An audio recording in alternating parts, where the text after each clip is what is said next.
प्रियंका गांधी के ट्वीट पर मध्य प्रदेश में सियासी घमासान चल रहा है। बीजेपी ने 50% कमीशन वाले आरोपों को लेकर के प्रियंका गांधी, कमलनाथ समेत कांग्रेस के कई नेताओं के खिलाफ एफआईआर दर्ज कर दी है। इस पूरे मामले को लेकर के कांग्रेस ने भी पलटवार किया है। यह खास रिपोर्ट देखिए।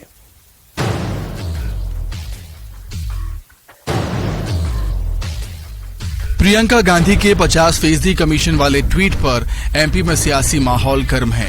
भोपाल और इंदौर सहित कई जिलों में प्रियंका गांधी वाड्रा, प्रदेश कांग्रेस अध्यक्ष कमलनाथ, पूर्व पीसीसी चीफ अरुण यादव और जयराम रमेश के खिलाफ एफआईआर दर्ज की गई। आरोप है कि इन नेताओं ने एक लेटर सोशल मीडिया पर शेयर किया और प्रदेश की बीजेपी सरकार पर 50% कमीशन के आरोप लगाए।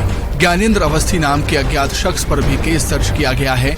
जिस लेटर के आधार पर आरोप लगाए गए हैं वो लघु एवं मध्यम क्षेत्रीय संविदाकार संघ नाम की संस्था के लेटर हेड पर है। उस पर ज्ञानेंद्र अवस्थी नाम लिखा है। भोपाल डीसीपी क्राइम ने मामले की जांच की बात कही। इसमें ज्ञानेंद्र है और इसके अलावा @कमलनाथ, ऑफिस ऑफ कमलनाथ, अरुण यादव और प्रियंका गांधी जी के जो ट्विटर हैंडलर्स हैं जिनके द्वारा ये ट्वीट किया गया है, उनके विरुद्ध यह अपराध दर्ज किया गया है। 420 और 469 सेक्शन लगा है। ये फर्जी दस्तावेज के आधार पर जो सोशल मीडिया पोस्ट की गई है उस तारतम्य में ये गिरफ्तारी होगी सर। इसमें अभी जो है ट्विटर से और अन्य जो प्लेटफॉर्म्स है उनसे ये जानकारी मांगी जाएगी और जो हैंडलर्स हैं उनके बारे में जानकारी। इस मामले में बीजेपी कांग्रेस पर हमलावर हो गई है। बीजेपी सांसद गजेंद्र पटेल ने वायरल लेटर को लेकर कांग्रेस पर हमला बोला। उन्होंने कहा कि पीएम मोदी ने भ्रष्टाचार मुक्त भारत का संकल्प लिया है। गजेंद्र पटेल ने कांग्रेस को अपने गिरेबान में झांकने की सलाह दी है। मुझे लगता है कि कांग्रेस अपने गिरेबान में झांके। ए से लेकर जेड तक के भ्रष्टाचार के घोटाले कांग्रेस ने किए हैं। अगर हम बात करें पुराने मनमोहन सिंह की सरकार की बात करें तो 2G स्पेक्ट्रम घोटाला देख लीजिए, चारा घोटाला देख लीजिए, कंप्यूटर का घोटाला देख लीजिए, हवाई जहाज का घोटाला देख लीजिए। ऐसे तमाम घोटाले जो हजारों करोड़ के घोटाले उन्होंने किए हैं। और मैं आज आपके माध्यम से कांग्रेस के लोगों को एक दावे के साथ कह सकता हूं कि ये इस प्रकार के आरोप लगाना छोड़ें। कमलनाथ सहित कई नेताओं पर एफआईआर दर्ज होने पर कांग्रेस ने भी पलटवार किया। कांग्रेस का कहना है कि वो एफआईआर से डरने वाले नहीं हैं, जनता से जुड़े मुद्दे उठाते रहेंगे। हमारे नेता राहुल जी ने स्पष्ट कहा था कि इस भ्रष्ट लोगों से, बेईमान लोगों से डरने की जरूरत नहीं है। और इसी को आगे बढ़ाते हुए मध्य प्रदेश कांग्रेस कमेटी के माध्यम से हमने इस आवाज को प्रदेश की जनता के सामने रखने का प्रयास किया है। हमारी नेता प्रियंका जी, कमलनाथ जी और मेरे खिलाफ एक एफआईआर दर्ज कल की गई है। लेकिन मैं स्पष्ट बता देना चाहता हूं कि पहले हम गोरों से लड़े थे और अब मध्य प्रदेश के इस भ्रष्ट कमीशनखोर लोगों से हम लड़ने वाले। मध्य प्रदेश में चुनाव नजदीक आ रहा है। इससे पहले सियासी आरोप प्रत्यारोप का दौर लगातार जारी है। कांग्रेस भ्रष्टाचार के आरोप लगा रही है। बीजेपी ने पलटवार करते हुए कांग्रेस नेताओं के खिलाफ एफआईआर तक दर्ज करा दी है। Bureau report, news 18। तो वहीं हरियाणा के नूंह में फिर से ब्रिज मंडल यात्रा निकालने की तैयारी की जा रही है और इसके लिए 28 अगस्त का दिन तय किया गया है। हालांकि प्रशासन से बातचीत के बाद तारीख आगे पीछे की जा सकती है। यह फैसला रविवार को पलवल में हुई हिंदू महापंचायत में किया गया। 31 जुलाई को इसी यात्रा के दौरान जमकर हिंसा हुई थी, आगजनी हुई थी, जिसमें 6 लोगों की मौत हो गई थी। इसके अलावा इस महापंचायत में कई फैसले किए गए हैं। महापंचायत में पहुंचे गुरुग्राम जिले की सोहना विधानसभा सीट के बीजेपी के विधायक संजय सिंह ने अधूरी रह गई ब्रिज मंडल यात्रा को दोबारा से शुरू करने का मुद्दा उठाया था। जो चले गए हैं उनके परिवार को 1-1 करोड़ रुपया, एक सरकारी नौकरी, जो घायल हैं उनको 50 लाख रुपए उनको भी दिए जाने का बात है। तीसरी बात सबसे प्रमुख ये था, पंचायत का निर्णय ये भी है कि नूंह जिले की, देखिए जब कोई जिले बनाया जाता है तो जनता की मांग होती है, तो सरकार जहाँ मांग करे तो वहाँ बना दे, और जहाँ सर मांग ये करे जनता की से तोड़ दो तो तोड़ देना चाहिए। तो लोगों की मांग है। मेन उद्देश्य आज का पंचायत का ये है, गौ वध मुक्त भारत।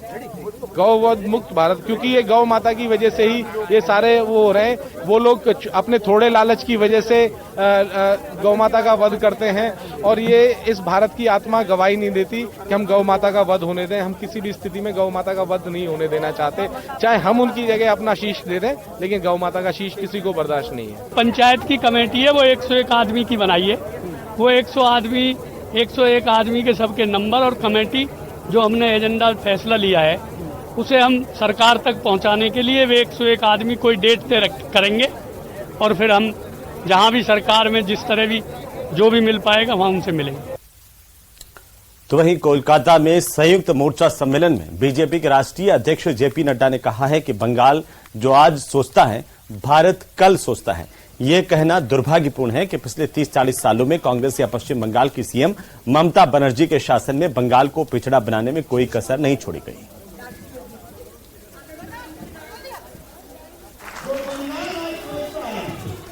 वो भारत कल सोचता है, लेकिन दुर्भाग्य के साथ मुझे कहना पड़ता है कि पिछले 30, 40, 50 सालों में फिर चाहे वो कांग्रेस का शासन रहा, कम्युनिस्टों का शासन रहा और ममता जी का शासन रहा, बंगाल को नीचे और पीछे लाने में किसी ने भी कोई कसर नहीं छोड़ी। ये हमारा दुर्भाग्य है।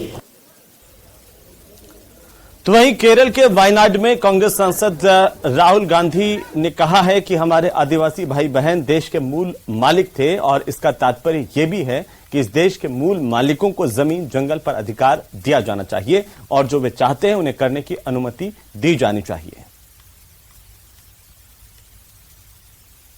आदिवासी मीन्स a particular wisdom. അങ്ങനെ ആദിവാസി എന്ന് പറയുന്നത് ഒരു പ്രത്യേകമായിട്ടുള്ള ഒരു ചിന്താ രീതിയാണ്. A particular understanding of the environment of the earth we live on. ഭൂമിയുടെ ഘടനയെക്കുറിച്ചായാലും നമ്മുടെ പാരിസ്ഥിതിക പ്രശ്നങ്ങളെക്കുറിച്ചായാലും കൃത്യമായിട്ടുള്ള അറിവുള്ള ഒരു സമൂഹം എന്നാണ് അർത്ഥം. A particular relationship with the planet we live on. ഈ ഭൂഖണ്ഡത്തിൽ ജീവിക്കുന്നവർക്ക് വേണ്ടിയിട്ടുള്ള ഒരു പ്രത്യേകമായിട്ടുള്ള ഒരു ബന്ധം വളർത്തിയെടുത്ത സമൂഹമാണ്.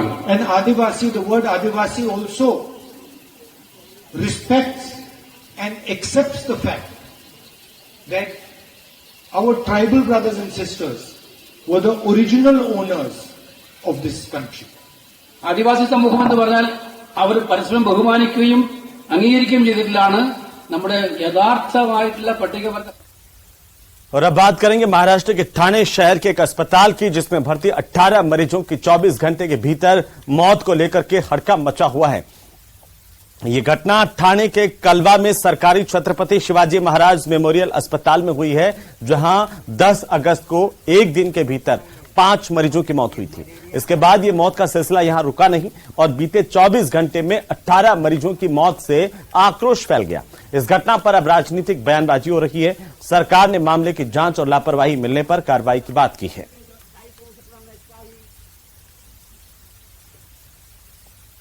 करोड़ों रुपया खर्चा किया है इस हॉस्पिटल पे, वो कहाँ गया, किसके पेट में गया, ये एक जानकारी लेने जैसी है। लेकिन जो मौतें हुई है उसके लिए दोनों दिन की जिम्मेदारी है मलगांव करकरी और बारोट की, उन दोनों को हक देना चाहिए। आवाज साहब, लेकिन जो पेशेंट है सामान्य सीजनल बीमारियां थी क्या? देखो कोई न्यूरो का पेशेंट नहीं था। तो वहीं केंद्रीय मंत्री अमित शाह 2 दिनों के गुजरात के दौरे पर हैं और आज दूसरे दिन गृह मंत्री अमित शाह ने अहमदाबाद में तिरंगा यात्रा को हरी झंडी दिखाई। इस मौके पर बोलते हुए अमित शाह ने कहा कि आजादी के 75 साल हो गए, हम देश के लिए मर तो नहीं सकते क्योंकि देश आजाद हो गया, लेकिन हमें देश के लिए जीने से कोई नहीं रोक सकता। उन्होंने कहा कि आजादी के अमृत महोत्सव में नरेंद्र मोदी जी ने सारे देश के अंदर देशभक्ति का ज्वार खड़ा करने का काम किया। साथ ही हर घर तिरंगा अभियान को लेकर लोगों से अपील की। अमित शाह ने कहा कि पीएम मोदी ने देश के हर बच्चे और हर युवा के मन में देशभक्ति का ज्वार खड़ा करने का अभियान चलाया था। आज जब हजार लोग तिरंगा लेकर चल रहे हैं तो उस अभियान को सफल होते देख रहा हूं। केंद्रीय गृह मंत्री ने कहा कि 15 अगस्त 2022 को देश में भी एक घर ऐसा नहीं था जिस पर तिरंगा न फहरा हो, किसी ने सेल्फी ना ली हो, मोदी जी ने फिर आह्वान किया है, अगर सबके घर पर तिरंगा फहरे तो पूरा गुजरात और पूरा देश तिरंगामय हो जाएगा। नरेंद्र मोदी जी ने समग्र देश के अंदर देशभक्ति का एक ज्वार खड़ा करने का काम किया। 15 अगस्त 2023 को आजादी का अमृत महोत्सव समाप्त हुआ, परंतु इसके साथ ही मोदी जी ने कहा है 15 अगस्त 2023 से लेकर 15 अगस्त 2047 तक आजादी का अमृत काल मनाएंगे और आजादी के 75 साल से 100 साल की यात्रा इस देश को हर क्षेत्र के लिए महान बनाने के लिए हम जिएंगे, हर क्षेत्र के अंदर नंबर 1 बनाने के लिए। तो भारत ने नॉर्दर्न सेक्टर के फॉरवर्ड एयरबेस पर एडवांस्ड हेरोन मार्क 2 ड्रोन तैनात किए हैं। ये ड्रोन्स लॉन्ग रेंज मिसाइलों से दुश्मन पर हमला करने में सक्षम हैं और इसके अलावा एक ही उड़ान में चीन, पाकिस्तान दोनों सीमाओं की निगरानी भी कर सकते हैं। Heron mark 2 drones Israel aerospace industries यानी कि IAI ने बनाए हैं।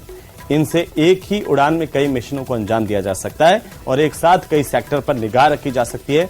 एक दिन पहले ही इंडियन एयरफोर्स ने श्रीनगर एयरबेस पर एडवांस्ड MiG-29 फाइटर जेट की स्क्वाड्रन तैनाती की है।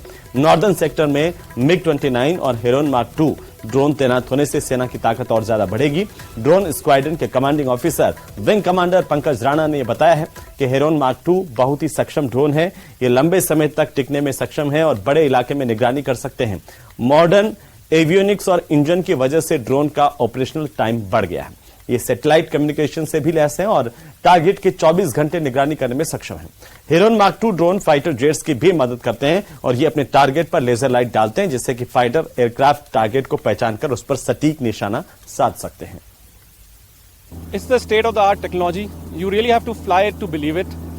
It has more enhanced avionics suite and also more powerful engine which can make us fly over the Himalayan ranges and address both eastern and western adversaries. And it can also fly in sub-zero temperatures in any weather conditions so that we are not limited by any of these conditions to keep an eye on our adversaries. Okay, as we had discussed earlier, this is the first time the Indian Air Force has got a drone which can operate on satellite communication. The unspiked drones which we had only had line of sight capability, wherein it was restricted by the line of sight communication between the aircraft and the pilot. Now that the drone can use satellite communication, it is not restricted by it, and it can go to far ranges. It can address the distances which are far from the operating base, and we can do all types of surveillance missions with this drone. The payload which it carries is a very capable payload. It has got night, day capability, and it can also illuminate the targets of the enemy to be engaged by our strike aircraft. Udaipur में आपसी रंजिश के चलते राजपूत करनी सेना की बैठक में फायरिंग हुई। इस फायरिंग में करनी सेना के प्रदेशाध्यक्ष भंवर सिंह को गोली लगी, जिन्हें इलाज के लिए अस्पताल में भर्ती किया गया है। रिपोर्ट देखिए।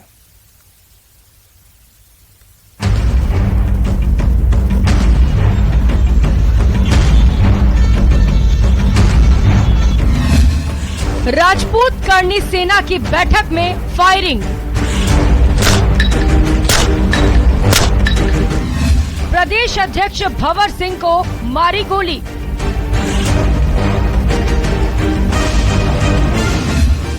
गंभीर हालत में अस्पताल में भर्ती।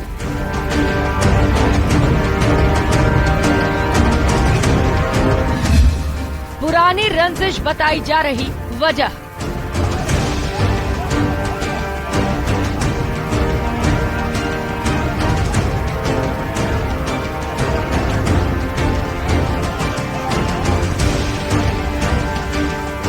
उदयपुर में राजपूत करनी सेना के प्रदेश अध्यक्ष भंवर सिंह को गोली मारी गई।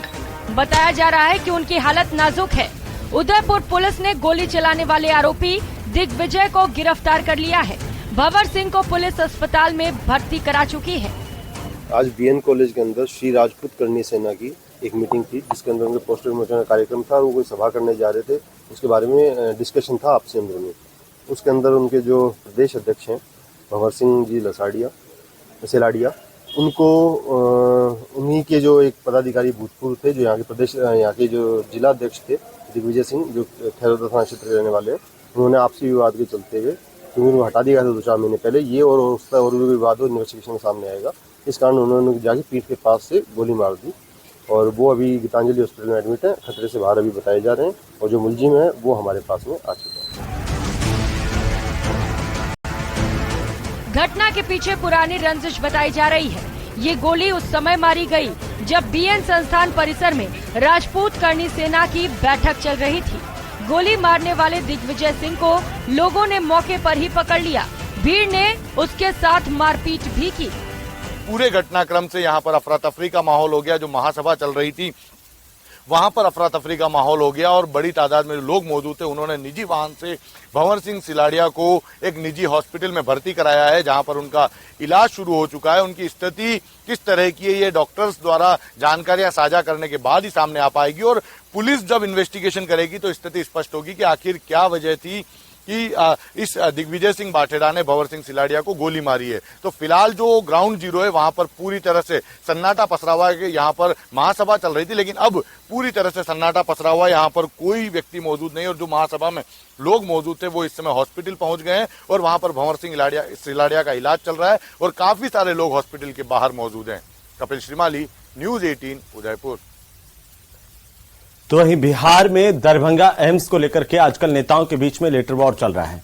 किसने कैसे किसको जवाब दिया है, देखिए ये खास रिपोर्ट।